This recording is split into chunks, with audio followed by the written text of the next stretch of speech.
Here in Wharton, England, at one of the assembly bases for the Eurofighter Typhoon, test pilots are fine-tuning the plane as it prepares to enter service for the UK, Spain, Germany, and Italy. The plane's engines, called EJ200s, are built by Rolls-Royce. They can generate 42,000 pounds of thrust, 50 times more than Frank Whittle's first engines.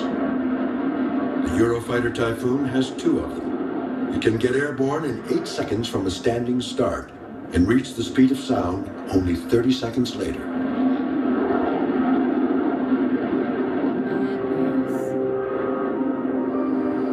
Back at the end of World War II, jet planes weren't going quite that fast, but each generation of engines did allow the most daring pilots to push the speed envelope. As the engines got more powerful and the pilots more skilled, the planes themselves became the limiting factor. On September 27, 1946, a 36-year-old test pilot named Jeffrey de Havilland Jr. set out to make history. He was attempting to beat the world speed record of 616 miles per hour. His aircraft, the DH-108 Swallow, was a prototype built by his father's company. De Havilland would be flying close to the speed of sound, at sea level, 760 miles per hour.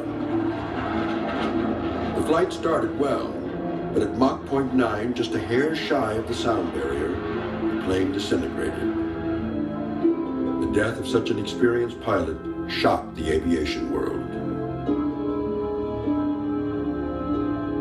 Following the crash, another Swallow prototype was built. Small modifications were made to try and increase safety and stability. Test pilot Eric Brown was given the opportunity to fly the plane, but it wasn't long before his world too began to shake apart. You had an airplane going along and literally doing this. Almost a blur. It was oscillating so violently.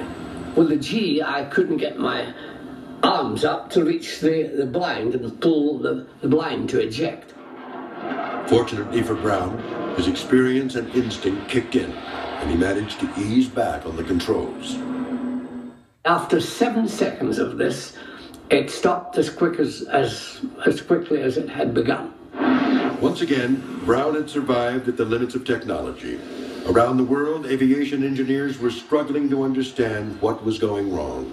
All the leading nations of the world had very serious problems with high-performance fighter airplanes going out of control or beginning to go out of control as they flew faster and faster. Progress on jet airplanes ground to a halt.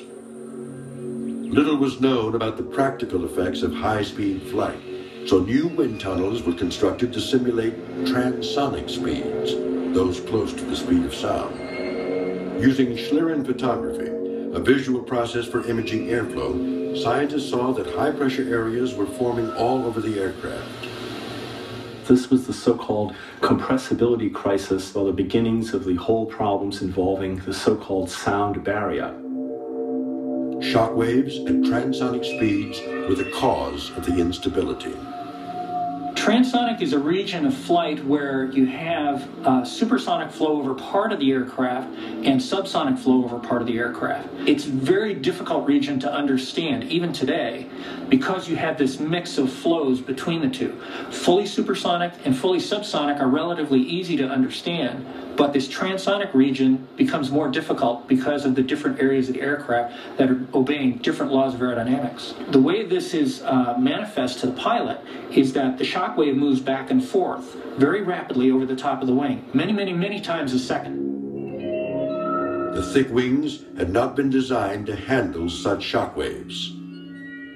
Now what I'm showing here is a typical wing at 12% thick, which means that that distance there is 12% of that distance. If you could say slim that down to 6%, the effects of the shock waves might be put off so you could go faster before you would get into these problems. History was about to turn full circle. The early planes had used thin wings, designed to slice through the air with as little disturbance as possible. But as the study of aerodynamics evolved during World War I, scientists had discovered that a thicker design generated more lift by forcing more air over the top surface of the wing.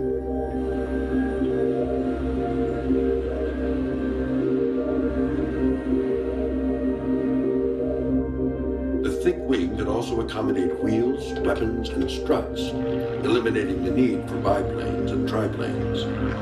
The move from multiple thin wings to single thick wings had revolutionized the airplane. But now, the powerful jet engine had made the traditional thick wing a liability. A new adaptation was needed if planes were to withstand the forces of transonic flight.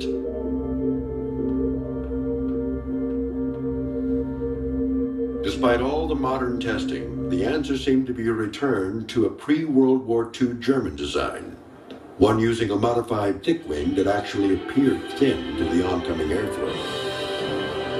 It was called a swept wing.